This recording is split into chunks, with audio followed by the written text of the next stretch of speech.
Então vamos lá.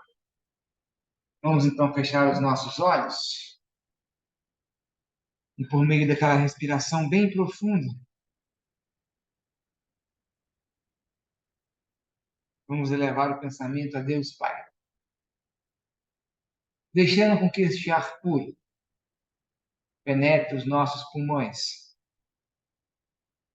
deixando com que essa energia divina envolva os nossos corações, nos deixando assim mais tranquilos, mais equilibrados e em total sintonia com nossos mentores e com o mentor do grupo. Vamos deixar com que essa paz tome conta de nós. E assim ela vai restabelecendo todo o equilíbrio necessário. Ela vai curando,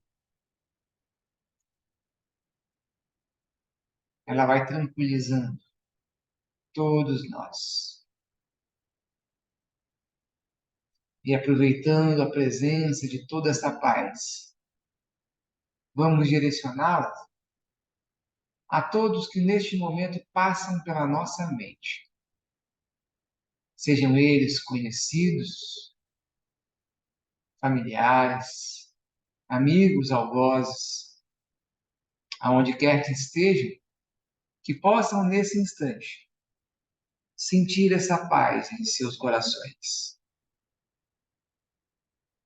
Vamos agradecer a Deus Pai por mais este momento que nos é concedido. Vamos agradecer pelo dom da vida, por estarmos aqui novamente, tendo a oportunidade de sermos alimentados com a energia divina, com a palavra divina, e que possamos, ao sairmos daqui, sairmos repletos de amor e de paz. Que possamos assim espalhar essa energia a todos que chegarem a nós. Que possamos ser exemplos. E assim, Pai, pedimos a permissão para iniciarmos os trabalhos da noite, dizendo graças a Deus, graças a Jesus. Amém. Vamos lá.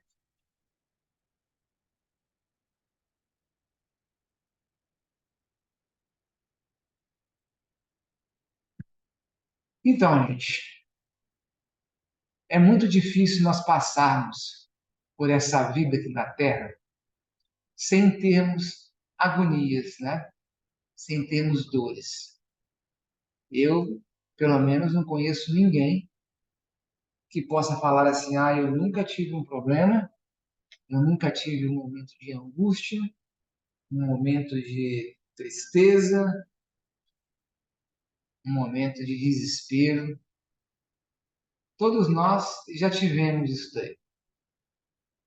E normalmente, quando a gente passa por uma situação bem complicada, seja situação financeira, pessoal, de saúde, seja o que for, o que normalmente a gente faz?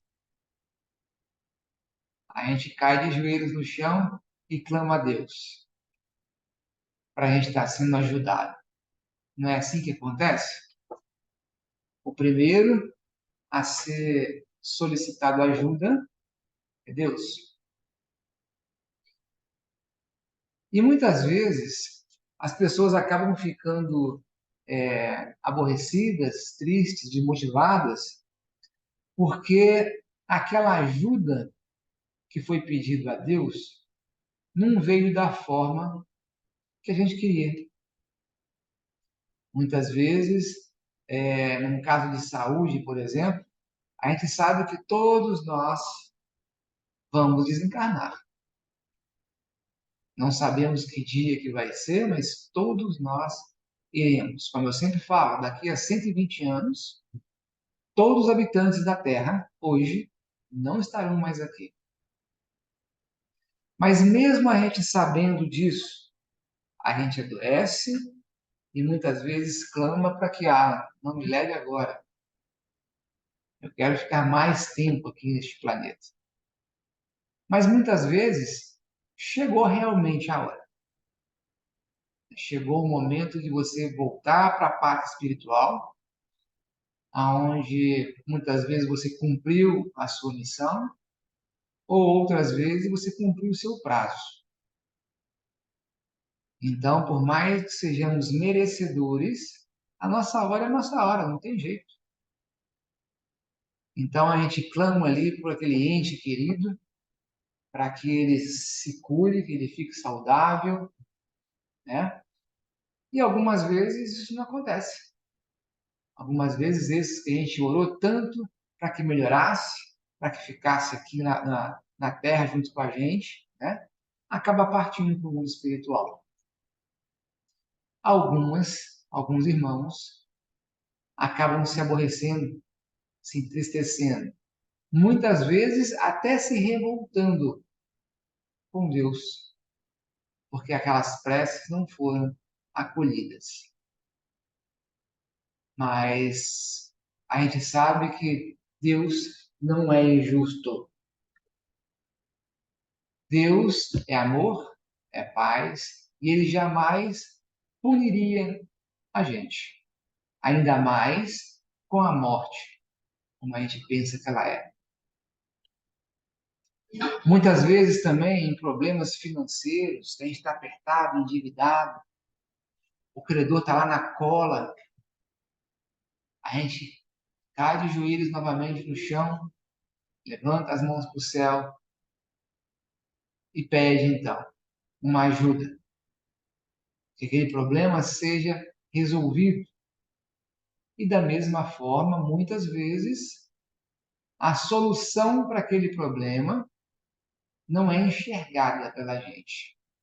Aquilo que eu pedi para o Pai não me veio. Será que Deus existe mesmo?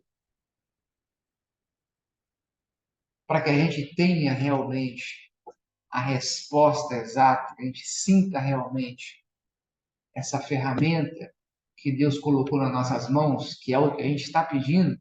Muitas vezes a gente pede, né? Pai, eu preciso de R$ 200.000 para pagar essas dívidas. Né? E aqueles R$ 200.000 não vêm nunca. E quando chega a oportunidade de estar frente a frente com o pai, ele pergunta, né? Poxa, aquela vez eu clamei tanto pela sua ajuda, eu precisava tanto daquele dinheiro, e eu acho que eu era tão merecedor daquilo, por que que o senhor não me atendeu? Aí ele é surpreendido. Ora, eu te atendi por você ser merecedor, eu atendi, eu fiz o melhor para você. Eu não coloquei essa quantia de dinheiro nas suas mãos. Porque se eu tivesse feito isso, ia ser o contrário, seria o seu fim naquele momento. Ou seja, Deus atendeu sim aquela ajuda. Porém, como era para o bem daquele irmão, o bem foi feito. Muitas vezes a gente pensa que o que a gente pede é o que vai ser bom para a gente. E muitas vezes, se aquilo realmente acontecesse do jeito que a gente estava pedindo, talvez seria o nosso fim. A gente entraria numa situação bem mais complicada, né? O Evangelho diz que a nossa fé, quando a gente então cai de joelhos no chão e pede ao Pai, nas nossas orações, né? A nossa fé, que é o objeto da nossa palestra hoje, a fé. A fé, ela tem que ser uma fé verdadeira, para que nós consigamos entender, receber e enxergar aquilo que nos é dado. Mas o que é essa fé verdadeira? Será que nós realmente temos a fé que nós imaginamos ter? Será que nós sabemos o que é a fé? Quem aí se arrisca em dizer o que é a fé? Quem tem fé? A fé, normalmente, a gente bota ela em paralelo com o quê? Com o crer, né? eu creio. Mas quando a gente fala assim, o fulano fez o trabalho que ele tinha que fazer, eu creio que sim. Ou seja, eu acho que sim, né? A fé é a gente achar ou é a gente ter certeza? Então, a fé não é a gente crer, é a gente ter certeza daquilo ali. Para a gente ter fé, nós temos que ter, então, conhecimento daquilo que a gente está pedindo a Deus, conversando com Deus. Por quê? Se eu não tenho conhecimento, se eu não entendo aquilo que eu estou pedindo, como que você tem fé naquilo? Eu tenho fé que um dia eu vou morrer. Alguém tem dúvida disso? É exato, né? Eu tenho fé que o meu amigo que está lá no hospital vai se safar dessa. Vai ficar bem, vai melhorar e vai estar entre nós novamente. Está dentro do nosso controle nós ali, por meio apenas das nossas orações, fazer com que o irmão, um parente nosso, não desencarne sem a vontade de Deus? De forma alguma. Se tiver no dia dele mesmo, pode ser quem for que vem aqui, que ele vai naquele dia. Jesus, quando estava com seus discípulos, a gente sabe que ele saía andando nesse mundo afora, pregando a palavra, curando, né?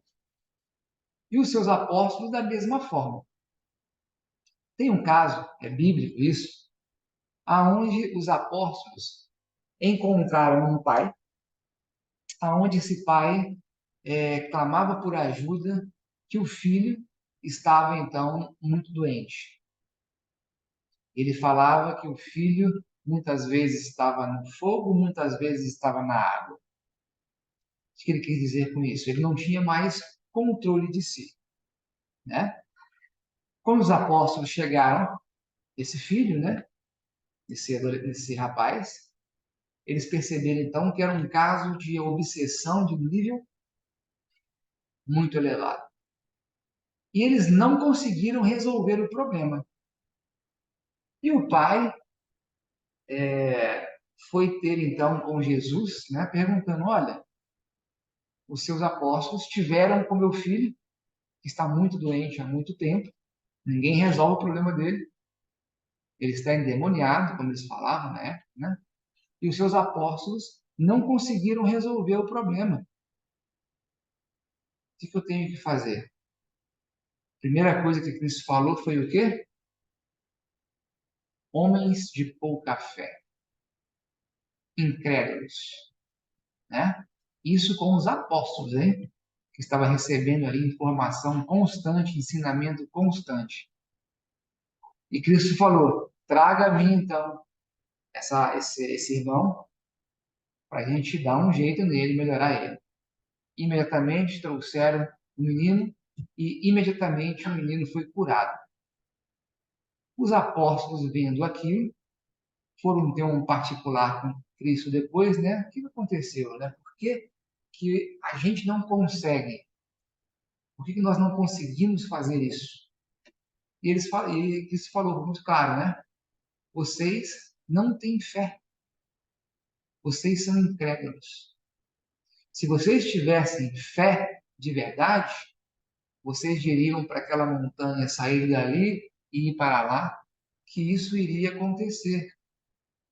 Quando ele fala isso, ele não quis dizer que a montanha fisicamente ia mudar de lugar. Não. Ele quis dizer que, seja qual for o problema, que aquele que apresenta, então, a necessidade coloca, se você tem fé, você vai resolver o problema. Vamos imaginar, então, que essa montanha, né, seja o nosso egoísmo, seja o preconceito, seja tudo de ruim que a gente vem alimentando, fazendo crescer a cada tempo aí. Se nós temos fé, nós somos capazes, sim, de transpor esta montanha. Quando a gente fala ter fé, vou contar um caso para vocês. Muitas vezes a gente fala que tem fé, e na hora do vamos ver, na hora que acontece com você realmente, você acaba percebendo que a fé que você tinha não era da forma que você pensava que era. O que aconteceu então? Essa casa aqui, há mais ou menos uns 15 ou 20 anos atrás, ela tinha uma extensão em São Paulo, eram duas casas. E o Melo, que era o dirigente daqui, doutor Melo, ele ficava então um tempinho aqui, um tempinho lá. Ele tinha os braços direitos dele aqui e os braços direitos dele lá. E um desses braços dele lá era um homem que pregava na palestra, trabalhava então nos trabalhos de desobsessão, estava sempre ali amparando a todos que procuravam a casa. E amparando com muita expertise, com muita eficiência. Certa vez, um filho dele, um dos filhos dele, se acidentou, um acidente de carro, e desencarnou. E quando aconteceu isso, ele simplesmente desapareceu da casa. Esse braço direito simplesmente desapareceu da casa. E depois de algum tempo, ele se apresentou à casa novamente, pedindo desculpas, né? Esclarecendo então o que aconteceu com ele, dizendo o que aconteceu com ele, que foi o seguinte: quando aconteceu o desencarne do filho, que em muitos casos aparecidos, inclusive, ele tinha ali ajudado, amparado, mães, pais que tinham perdido os filhos, que estavam lá tristes, né? Ele ia lá, ajudava, fazia todo o trabalho juntamente com a equipe espiritual, né? Quando aconteceu com ele, ele não foi capaz de suportar, mesmo pensando em tudo aquilo que ele disse para cada pai e mãe quando procurou com o mesmo problema. E ele se sentiu envergonhado, porque ele mesmo se tocou que a fé que ele pensava que tinha não era do tamanho que ele pensava. E estando envergonhado, ele se afastou da casa. Então, independente do nosso nível de evolução, para a gente saber realmente o tamanho da nossa fé, muitas vezes a gente só vai descobrir quando a gente sentir na pele. Falar é fácil. Agora, quando é você, quando é contigo, as coisas são bem diferentes, né? Existe uma questão, eu passei por isso, né? Há pouco tempo atrás, eu fiz uma cirurgia de próstata, né? Eu tive que arrancar minha próstata fora. E eu lembro que lá atrás, quando eu recebi o diagnóstico, né? Que eu tinha um nódulo na próstata, ela teria que ser tirada. Eu não recebi em nenhum momento nenhuma sentença, você vai ficar vivo quanto tempo e tal. Falaram que era curável, beleza. Mas diante ali daquelas pessoas que passavam por situações bem complicadas, bem piores do que a minha, eu conheci essas pessoas, né? E via então o desespero delas, quando muitas delas recebiam realmente uma, entre aspas, sentença. Olha, você tem aí 10 anos de vida, né? Eu fiquei imaginando.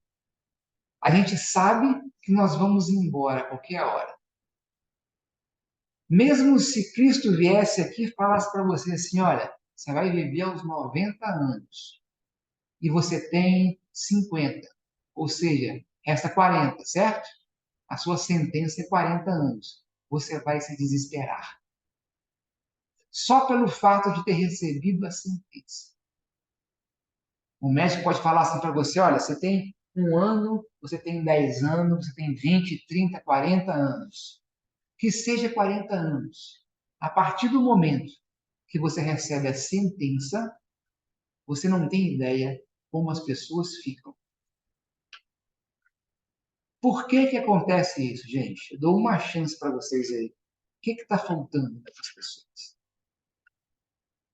Fé. Muitos. A fé não tem nada a ver com religião, tá, gente? Não vamos linkar fé com religião. Fé é você realmente acreditar de forma racional. Não adianta ser aquele acreditar que o pai e a mãe doutrinam daquele jeito e ponto final. Isso não é fé. No Evangelho fala, então, diferencia, inclusive, né, a fé humana e a fé divina. É justamente isso. A fé divina é que você tem sim, conhece sim o porquê você está aqui, da onde você veio, para onde você vai. Um momento você vai, não tem jeito, né? E dependendo do que você faz aqui, você se encontrará então em determinado lugar. Uma coisa totalmente lógica. Eu tenho fé que um dia isso vai acontecer. Agora, a fé humana é aquela que é assim, olha, a minha mãe me doutrinou na religião católica. Até hoje, ela é aquelas beatas mesmo. Está na igreja constantemente. E ela sempre pregou para mim que Deus, Jesus e o Espírito Santo é uma coisa única, né? E eu lembro que desde pequeno, desde criança, quando ela falava isso, quando eu ouvia o padre falar isso, eu ficava pensando comigo, né? Mas quando ele estava na cruz, pregado na cruz, Jesus estava preso na cruz, quem que ele pediu que perdoasse a todos nós? Ao Pai. Ele está falando com ele mesmo? História, como é que é isso? E a resposta da minha mãe, quando eu fui perguntar para ela sobre isso, ela falou assim: olha, eu não sei, só sei que é assim. Falaram que isso aí está escrito na Bíblia e ponto final. Então a fé, ela tem que ser uma fé raciocinada. Caso contrário, lá na frente, nós vamos levar um grande susto ao saber que a fé que a gente tinha não era do tamanho que a gente pensava, né? Isso acontece lá no mundo espiritual. A gente sabe que os nossos pensamentos que a gente tem aqui, quando a gente adentra o mundo espiritual, são os mesmos, as crenças são as mesmas, meus sentimentos são os mesmos. Você imagina, então, eu ser recebido num umbral, num nível bem lá embaixo, por pessoas, irmãos, que eu não gostaria de estar vendo naquele momento, e eu achando que, poxa, eu estava tão bem na fita, estava lá palestrando na palestra, trabalhava nos grupos, fazia tudo certinho. O que eu estou fazendo aqui? Aí a gente descobre, então, que a gente não é quem a gente pensava que era. Muitas vezes aqui a gente era uma coisa, lá fora era outra. Muitas vezes a fé que a gente pensava que tinha não era aquilo. Aí você recebe a notícia assim: não, você está no lugar que cabe a você. E você, com todo o seu orgulho, que não saiu, está lá ainda no seu coração, com toda a sua mágoa, com toda a sua raiva, que às vezes você está lá ainda com ela, você fica bravo da vida e fala: poxa, eu me dediquei tanto, eu era um espírito, ou eu era um católico, eu era um evangélico que ia constantemente nos cultos, o que eu estou fazendo aqui? Aí, quando recebe a notícia que você não era quem pensava, muitas vezes a gente se revolta mais ainda. E a partir daquele momento que você se revoltou, você agora não é merecedor nem de estar ali onde você estava. Dá mais um passinho para trás.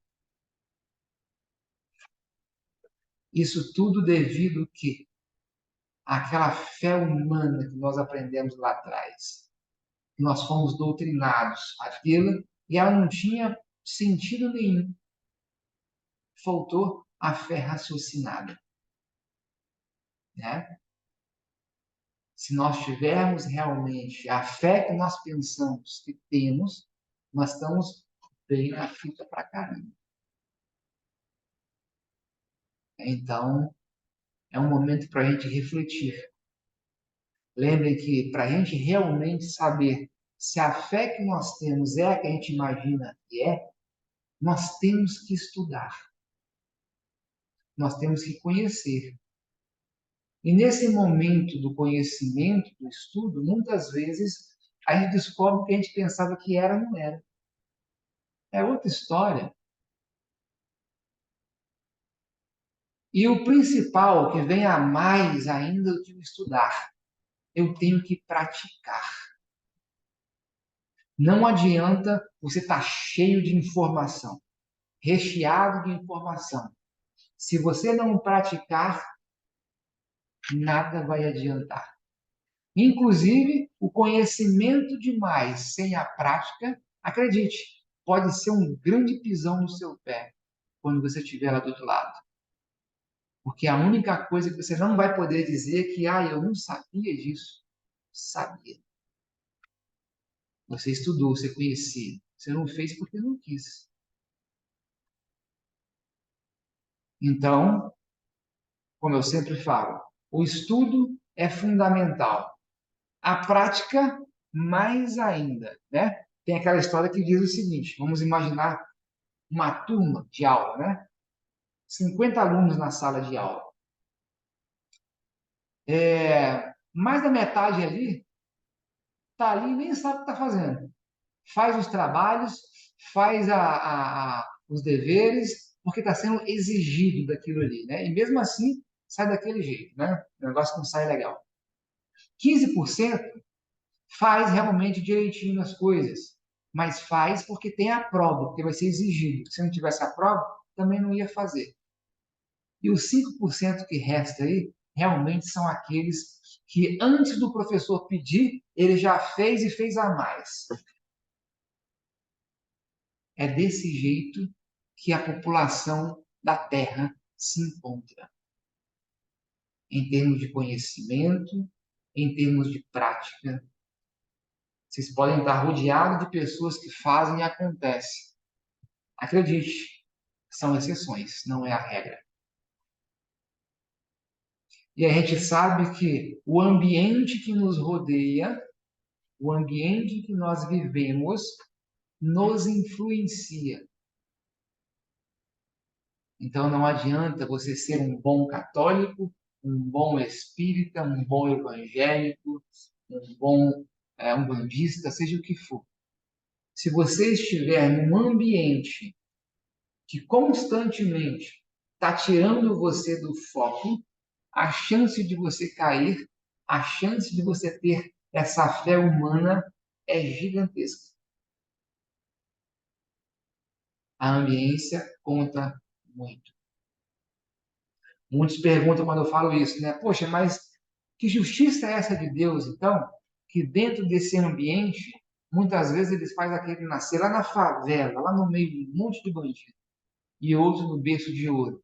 Ora, gente, nada acontece por acaso. Aquele que nasceu lá e cá mereceram por isso. Está colhendo o que plantou lá atrás, em outras vidas. Realmente, se não existisse então esse passado e você ter que colher o que você plantou, a gente poderia dizer: Deus existe mesmo? Deus é justo? Como que nasce um lá naquela dificuldade toda e outro naquele berço de ouro todo? Como eu digo, Deus não é injusto. Pelo contrário, a justiça predomina. E obedecendo isso, a justiça será feita. Você colhe o que você planta. E quando a gente tem fé, as coisas ficam bem mais fáceis. As coisas ficam mais leves, né? Olha só uma coisa importante. A gente tem a crença, né, que quando nós morrermos, desencarnarmos, nós iremos então para um lugar espiritual. E lá atrás, na infância, a gente vai para onde? Vamos para o céu e para o inferno. Não era assim que foi pregado para a gente? Todo mundo quer ir para o céu. Eu sou bonzinho. Eu não bebo, eu não brigo, eu não faço isso, eu não roubo, eu não mato. Então, eu estou mais para o céu do que para o inferno, né? Então, o estar no céu é muito bom. O estar no céu é muito melhor do que estar aqui, nesse mundo de expiação, onde o mal prevalece, né? Se o céu é um lugar melhor, quem quer morrer? Aí todo mundo que estava com a mãozinha levantada, falando que o céu era bom, todo mundo abaixa a mão, né? Todo mundo que é o céu bom, sabe que o céu é bom, mas ninguém quer ir. Mas que incoerência é essa? Não é bom? Você quer ficar aqui por quê? São coisas desse tipo que estão ainda impregnados nos nossos corações, na nossa mente, de décadas e décadas, de gerações para trás que nós já tivemos, que ainda está assim impregnado na gente. Coitado dos nossos pais, passaram isso para a gente também, porque eles receberam essa cultura, essa crença também. Obviamente, eles querendo o nosso bem, estão passando o que acham que é bom para a gente, né? Quem na infância aí não ouviu que a religião que aquela família então cultuava, né? Ou cultua, é a religião certa. Eu ouvia isso constantemente da minha mãe. A religião certa é católica. Ela sempre pregou isso, né? E é óbvio, frente àqueles que ela me levava para conversar aquilo, é uma ambiência dela, né? Vão falar a mesma coisa, claro, né? Mas ao longo do tempo, eu comecei a perceber, na realidade, algumas incoerências e eu queria resposta para aquilo ali. Então, eu passei em várias religiões querendo essas respostas e não achava. A última que restou, a última porque foi colocado para mim que o espiritismo era coisa do capeta, né? Era coisa que a gente não podia mexer. Consequentemente, foi a última que eu procurei. E procurei por quê? Porque eu não achei o que eu queria nas outras, né? E fui achar então naquela religião que minha mãe sempre pregou para mim que não era coisa de Deus. Engraçado que eu acho que aqui ninguém conhecia o Melo, né? Ninguém conheceu o Melo aqui, né? Conheceu? Então, o Melo, quando ia para aquela salinha ali, ele todo com aquela inspiração ali de Bezerra de Menezes, né? Ele prescrevia para a gente os remedinhos, as gotinhas homeopatas, né? E aquilo ali curava, você não imagina o que, né? Minha mãe passando por um momento de saúde muito delicado, adivinha onde ela veio parar? Aí eu perguntei para ela assim, mas mãe, você não tem fé? Afinal de contas, você pediu tanto para Deus, pediu tanto ali dentro dos seus moldes ali da religião católica, né? Para você estar bem, e o negócio não aconteceu, e agora você está aqui? De que isso? Né? E ela ficou calada, não falou nada. Então, a fé, independente da religião, ela vai te salvar. Tem aquela história, né, de Cristo quando estava andando lá na Palestina, uma mulher que já sangrava há muito tempo já, conseguiu triscar no manto de Cristo, né? E ela só queria triscar porque ela tinha na cabeça dela que eu não preciso falar com ele. Ele é o Messias. E ele sendo o Messias, eu preciso só triscar nele, que eu tenho certeza que eu serei curada. E quando ela triscou na beiradinha do manto dele, ele sentiu na hora e perguntou: quem me tocou? E ela, então, com muito receio de falar que ela era, né? Porque naquela época a mulher era muito discriminada, a mulher era vista como muito menos do que o homem, né? Como que uma mulher considerada naquela época imunda, que estava doente, né? Está botando a mão no Messias. Ele olhou no fundo dos olhos dela, sem saber o motivo que ela queria botar a mão nele, né? A sua fé te curou. E a partir dali, então, realmente, ela estava curada. Acontecia muito também, não sei se vocês sabem, que grande parte desses que Cristo curou, logo lá na frente, adoeceram de novo. Por que aconteceu isso, gente? Da mesma fé, da mesma forma que a fé curou eles, a falta da fé também os prejudicaram. Cristo, com todo o seu amor, com todo o seu poder, realmente ajudou aquele. Agora tenha fé. Mude a sua vida daqui para frente. Seja outro daqui para frente. No comecinho, beleza, ferro total, né? Mas o tempo vai passando, aquilo vai relaxando, e quando vê, o cara está na orgia de novo. E novamente está doente.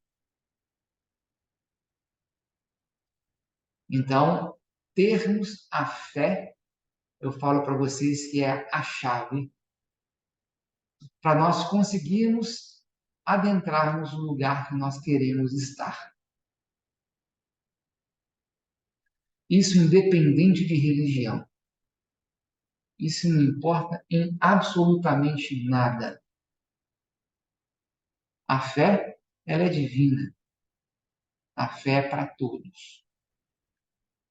Mas tenham em mente, para termos realmente a fé raciocinada, eu tenho que conhecer aquilo. Eu tenho que estar praticando aquilo ali. Para que assim você seja merecedor. Eu tenho a fé que aquilo vai acontecer, eu conheço aquilo ali. Mas você está fazendo a sua parte para que aquilo aconteça? Como eu falei, né? Muitas vezes somos merecedores realmente. Mas a ferramenta que Cristo coloca nas nossas mãos, por não ser aquela ferramenta que foi pedida, às vezes ela é desperdiçada. Aquela velha história do cara que estava se afogando. Vocês conhecem essa história? Tinha lá o cara no mar se afogando e ele lá boiando, implorando, orando, pedindo para Deus. E ele era um cara merecedor. Deu um tempinho, apareceu um bote, um barquinho lá, jogou a corda para ele. Ele falou: Não, pode deixar que eu sou merecedor, Deus vai me ajudar. Não quero sua ajuda. Obrigado. O cara foi embora. Deu um tempinho, outro barco passou. O cara deu a mão para ele lá, ele: Não, pode deixar. Deus vai me ajudar. Não preciso da ajuda do homem. Morreu afogado. E quando chegou lá, ele perguntou: Poxa, mas você não me ajudou? Eu te implorei tanto, te pedi tanto. Cara, mas eu mandei 2 barcos passar lá, você não quis. Ai, você queria que eu me materializasse e fosse lá te ajudar? Será que muitas dessas coisas não acontecem na nossa vida também? Será que o que a gente está pedindo não é uma coisa que vai alimentar, na realidade, é o nosso ego só? Vai atingir só as coisas materiais? E por você ser merecedor, aquilo não vai acontecer?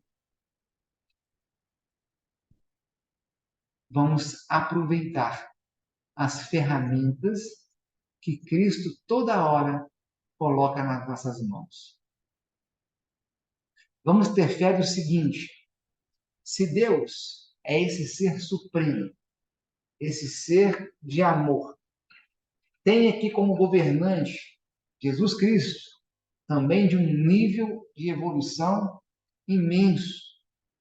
Por meio do Cristo, tem os nossos mentores que estão ali nos ajudando constantemente. Olha só o tanto de ajuda que nós temos, né? Naquele momento de angústia, de aflição, respira fundo, tenha fé. Nada acontece por acaso. Nós sabemos, já falamos isso aqui várias vezes, né? A única forma que nós temos de evoluirmos, de crescermos, é levando pisão no dedo. Se nós não tivermos problemas, como que seria a tendência nossa de ficar? Barriguinha para cima sem fazer nada. Se não tivermos a dor, se não tivermos o problema, e, consequentemente, nós corrermos atrás para resolver aquilo, nós não cresceremos. A dor não está aqui por punição. Ninguém é punido. Nós mesmos nos punimos. Nós sabemos o que é certo e o que é errado. E digo mais, esse conhecimento independe de religião. Você pode pegar qualquer ateu, aquele que se diz ateu aí na rua. Ele sabe que matar é errado. Ele sabe que roubar é errado. Mas não foi nenhuma religião que ensinou isso para ele. Então, independente da sua crença, nós sabemos sim o que é certo e o que é errado.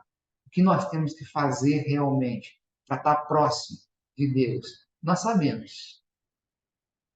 O negócio é que é difícil fazer isso. Né? Eu falo que é muito difícil ser espírita. Por quê? Isso daí. Imagina o seguinte: você está sendo abastecido, alimentado com um monte de informação. Mas aquela informação que chegou a mim, aonde eu estou rodeado constantemente de irmãos espirituais, e o nível desses irmãos que estão ao meu redor aqui depende da minha sintonia, depende do que eu penso. Então, se eu tenho pensamentos bons, eu estou com irmãos do meu lado ali daquele nível. Se eu tenho pensamentos ruins, da mesma forma. Poxa, quer dizer, então, quando eu estou no banheiro, tomando banho lá, tem espírito me olhando? Ah, não, não dá para ser espírita, não. Porque não sendo espírita, então eu não acredito nisso. Né? Então, eu falo que ser espírita, de verdade, é muito difícil. Né? O ser católico de verdade também, o ser evangélico de verdade também, o bandista, seja o que for, é difícil também. Sabe por quê? Se a gente pega o livro sagrado de todas essas religiões e vamos excluir os dogmas, tira os dogmas fora. O dogma, na realidade, é o que o homem criou, inventou, que é o que diferencia uma religião de outra. Né? Cada religião tem o seu dogma. Então vamos tirar o dogma desses livros sagrados, né? O que vai restar? Que é igual. Amor incondicional. O amor que o Cristo nos deixou. É difícil você amar incondicionalmente? Vou provar para vocês agora. Você é capaz, olha só, presta bem atenção. Você é capaz de amar na mesma intensidade que você ama o seu filho, o cara que tirou a vida do seu filho? Isso é amor incondicional. Vamos falar aí que é o amor hardcore, Cristo lá em cima, né? Cristo fez isso. O que nós fizemos com ele na cruz? E por causa daquilo ele deixou de amar qualquer um daquele que está ao seu redor? Não. Aí eu pergunto para vocês, imagina aí agora uma pessoa que te fez muito mal, se é que tem essa pessoa, né? Você é capaz de amar ela igual você ama a pessoa que você mais adora na sua família? Seu filho, sua mãe, o seu pai? É difícil isso, né? Então, realmente, não só ser espírita, mas ser católico, evangélico, budista, seja o que for, de verdade, é difícil. Muito difícil. A gente percebe com isso que a grande maioria daqueles que se dizem religiosos só fala que é religioso. Tem um monte de espírita que fala que é espírita, mas não é nada.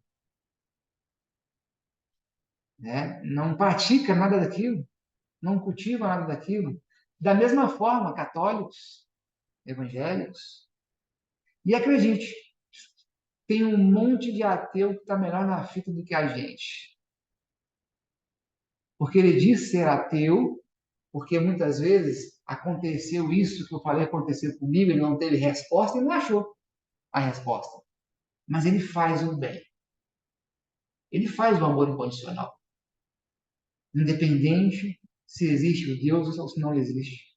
Ele faz o certo. E Deus está querendo aparecer, para você estar aqui do meu lado, você tem que me querer, você tem que me aceitar, você tem que gostar de mim. Você tem que fazer o que eu estou pregando. Né? Dependendo do lugar que você nasce nesse mundão aí, realmente, você não vai nem ouvir falar de Deus. O Deus que a gente está falando, que a gente acredita, né? São outras coisas, outras crenças. Mas você faz o amor incondicional? Sim, constantemente. Está valendo. Muitos de vocês podem falar, poxa, Wagner, mas na Bíblia está escrito outra coisa. Na Bíblia é outra história. Eu pergunto para vocês, quem escreveu a Bíblia? Vocês sabem? A Bíblia, ela foi escrita num momento bem depois que aconteceu os acontecimentos. Naquela época de Cristo, há 2023 anos atrás, menos de 5% da população era alfabetizada. Quem tinha acesso, então, à escrita, à leitura, ao estudo, na realidade, era 5% da população, era nata, que não eram aqueles que seguiam Cristo, porque todos eles eram camponeses.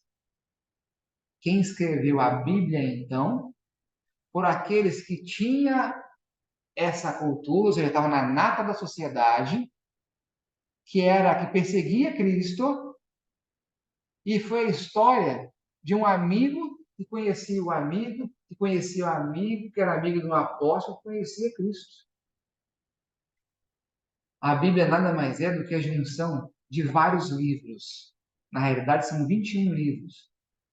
Só que quando você vai estudar realmente todas as escrituras que foram achadas até hoje, é muito mais de 21 livros. Por que foi escolhido esses 21 livros? Literalmente, escolhidos 21 livros para atender a interesses. E mesmo pegando essa primeira edição da Bíblia, de lá para cá, nós já tivemos mais de 5.000 mudanças na Bíblia. Se vocês não acreditam, é só você comprar uma Bíblia novinha agora, vai na casa da sua mãe e pede uma velha dela. Compara as duas, vê se é igual. Não é. Até isso aqui, gente, ó, já foi alterado várias vezes. Esse aqui não é original. Aqui toda hora eu acho que e Deus puniu, não sei o quê. Mentira. Deus jamais vai fazer isso. Livros do Chico também, praticamente todos já foram alterados. Eu contei para vocês no último encontro nosso, né, que eu achei um livro nosso lá. Eu tenho, né, uma vontade muito grande de colocar as mãos nessas edições bem atrás, né, para comparar, ver como é que é, né, as palavras mais próximas do que Chico falou na realidade, né. E eu achei na internet, Mercado Livre, botei lá Nosso Lar, primeira edição. Tem. Chuta aí quanto o cara está vendendo. R$ 4.500. Acho que é a primeira ou segunda edição, não lembro. Mas muito, muito, muito, muito antigo. Por que é caro desse jeito? Quem entende isso que eu estou te falando, das alterações, sabe o valor que aquilo tem.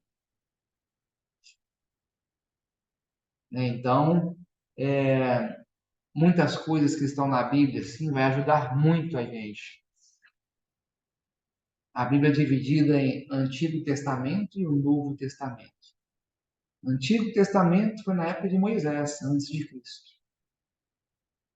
O Novo Testamento é depois de Cristo, é a boa nova que Cristo trouxe. Né? Então você imagina o seguinte: se a boa nova, o Novo Testamento, já foi alterado, você imagina para trás. Aquela brincadeira que eu falo, né? Quando a gente brinca de telefone sem fio. Quem brincou no colégio sabe como é que é, né? Nessa sala aqui, que tem poucas pessoas, se eu falar no ouvido dele aqui uma frase e pedir para ele repetir, e um vai repetindo para o outro, quando chegar lá no último, a frase vai estar torta. Você imagina um livro que foi escrito há mais de tantos mil anos atrás, até hoje. Será que mudou alguma coisa? Então temos que raciocinar. É justamente isso que eu falei hoje. A fé raciocinada. Faz sentido isso que está escrito aí? Frente ao amor do Cristo que a gente conhece, frente à bondade de Deus, frente ao que Deus é. Faz sentido isso? É lógico que eu falei, né? Para a gente conseguir analisar isso, a gente tem que estar também bem abastecido com informações. Temos que conhecer. Para termos fé, temos que ter isso então, gente. Eu tenho sim que acreditar, mas eu tenho sim que entender aquilo ali. Faz sentido esse treco? Faz. Você pratica isso? Se não, tenha certeza que a sua fé não é o que você pensa que é. E quando a gente descobrir isso, às vezes pode doer. E aí, gente? Vocês têm alguma dúvida em relação a isso? Vocês têm alguma pergunta em relação a esse assunto que nós falamos? Nós estamos chegando quase no finalzinho. Quem está aí com a mão estendida aí no online? Ou foi sem querer que levantou a mão?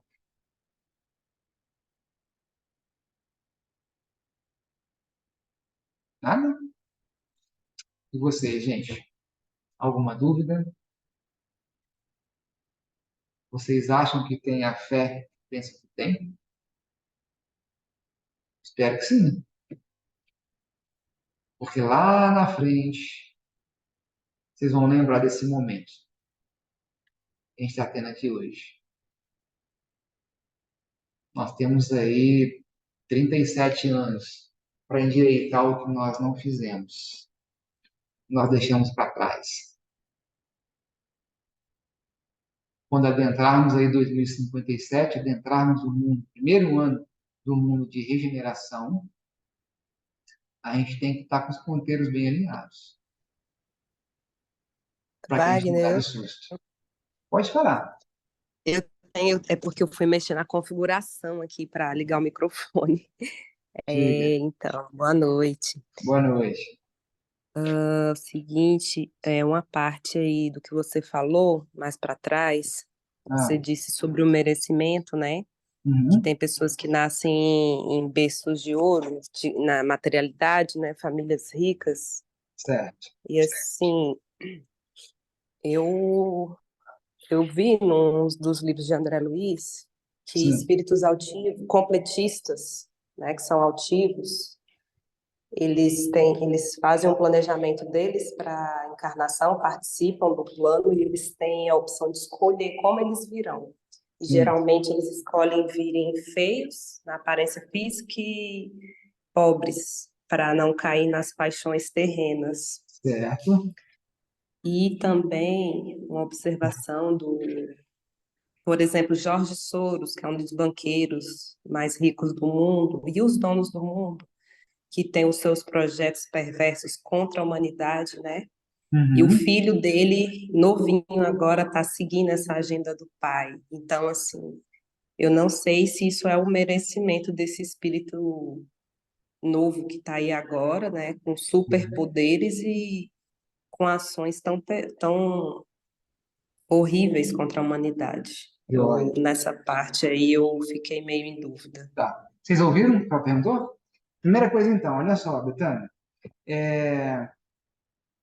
Quando você, no mundo espiritual, pede para vir deficiente, pede para vir numa situação de família bem difícil e você é atendida, quando você é atendida é porque você tem merecimento. Quando você não tem merecimento é para onde te mandar e ponto final. Né? Então, todos esses que você falou, então, que escolheram vir de tal forma, para que assim possa quitar mais rapidamente o que deve, entre aspas, né? Isso, se foi atendido, é porque ele tinha merecimento para tal, Aham, sim, nesse caso eu certo? falei dos completistas, que esses Exato, completistas é tipo, falta só uma encarnação. exato. E aqueles hoje que têm uma mega mediunidade ou têm muita riqueza financeira, só que usa tudo isso para fins escusos, que faz só coisas ruins, na realidade, a gente sabe que para ter evolução tem que ter a dor, mas ai daquele que provoca a dor. Nós todos temos o livre-arbítrio. Esses também, esses médios de altíssimo nível, esses bilionários que fazem o mal também, com certeza eles vieram com essa ferramenta para fazer algo de útil. Mas, devido ao seu livre-arbítrio, que vai ser sempre respeitado, embora eles escolheram fazer um mal, né? Não vai ter intervenção divina em relação a isso. Por quê? Para nós crescermos, tem que haver a dificuldade. Está sendo provocada por eles. Mas no próprio Evangelho fala, né? Tem que ter a dificuldade, mas ai daqueles que fazem a dificuldade.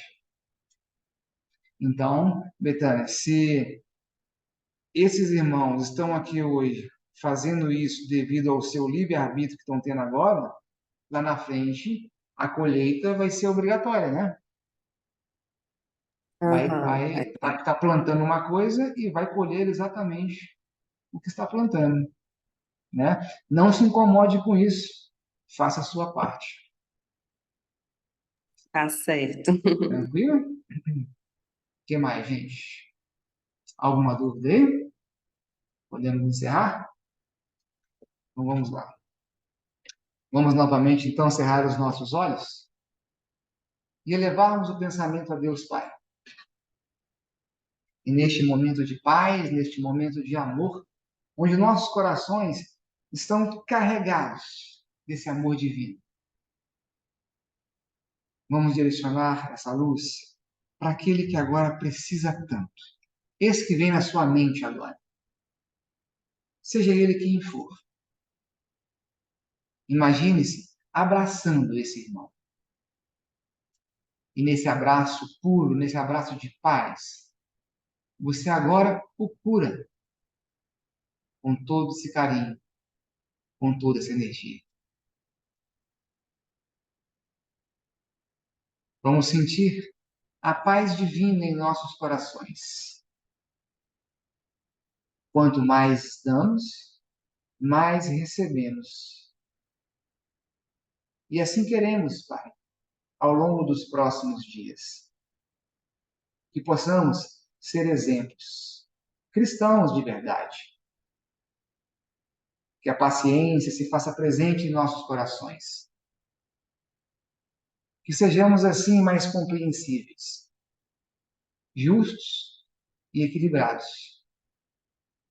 Que na próxima semana possamos estar aqui novamente, repletos de fé, repletos de vontade, prontos para darmos continuidade aos trabalhos divinos da casa.